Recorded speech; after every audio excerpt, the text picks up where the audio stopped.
मेरा नाम अब्दुल रहमान है। Today I let you know about steel. First of all आपको ये पता होना चाहिए कि स्टील क्या है। Steel is not a metal. Steel एक अलॉय मटेरियल है जिसमें कुछ परसेंटेज आयरन का और कार्बन का शामिल होता है, फिर स्टील बनता है। आयरन जो है वो खुद एक मेटल है, मगर स्टील कोई मेटल नहीं है। मैं आपको बताऊंगा कि स्टील कहाँ कहाँ पे यूज़ किया जाता है और इसके क्या पर्पसेस हैं।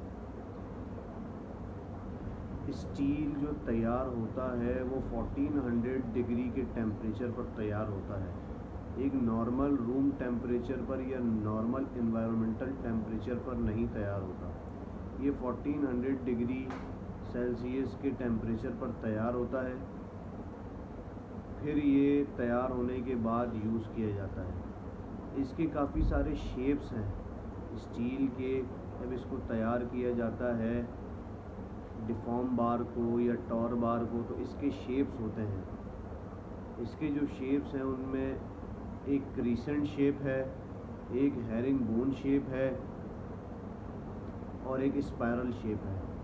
ये तीनों ही स्टील डिफॉर्म स्टील होते हैं। डिफॉर्म से मुराद ये है कि ये इनकी जो ग्रिप होती है वो अच्छी होती है और ये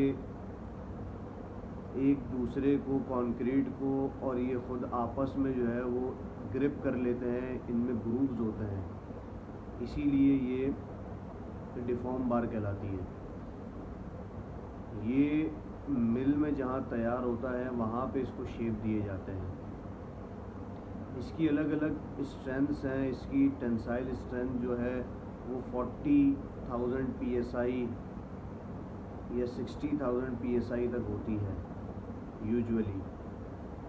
इसको हम यूज़ करते हैं किसी भी RCC एलिमेंट में, रीइंफोर्स्ड कंक्रीट स्ट्रक्चर जिसे कहते हैं, उसमें यूज़ किया जाता है इसको।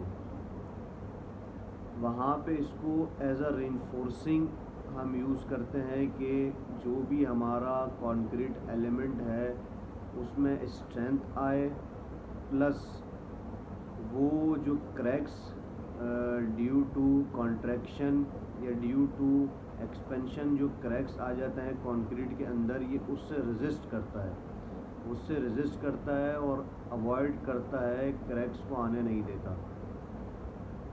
ये काफ़ी सारे एलिमेंट्स में यूज़ होता है। जैसे अगर आप एक बिल्डिंग बना रहे हैं, बिल्डिंग की फाउंडेशन, उसकी प्लिन बीम्स, उसके कॉलम्स, उसके ब्रेसिंग बीम्स, उसके रूफ बीम्स और स्लैब्स, और ये एक बहुत अहम मटेरियल है जो कि कंस्ट्रक्शन में यूज़ होता है। इसके बग़ैर जो ये इरा है, इस इरा में इसके बग़ैर कोई भी घर या कोई भी बेंगलो या कोई भी स्ट्रक्चरल एलिमेंट वो तैयार नहीं होता।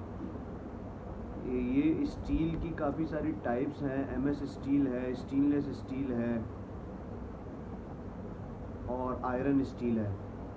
मगर ये स्टील इसलिए यूज़ किया जाता है, एक तो इसकी स्ट्रेंथ ज़्यादा होती है और कॉस्ट में MS स्टील के मुकाबले में या स्टेनलेस स्टील के मुकाबले में इसकी जो कॉस्ट है वो काफ़ी चीप होती है। स्टेनलेस स्टील जो है वो स्ट्रेंथ में इससे ज़्यादा ज़रूर होता है, मगर उसकी कॉस्ट भी इससे ज़्यादा होती है। स्टेनलेस स्टील एक नॉर्मल टेम्परेचर पर तैयार किया जाता है, मगर ये जो स्टील है, अलॉय स्टील जो है, वो मैंने आपको बताया वो 1400 डिग्री टेम्परेचर पर तैयार किया जाता है।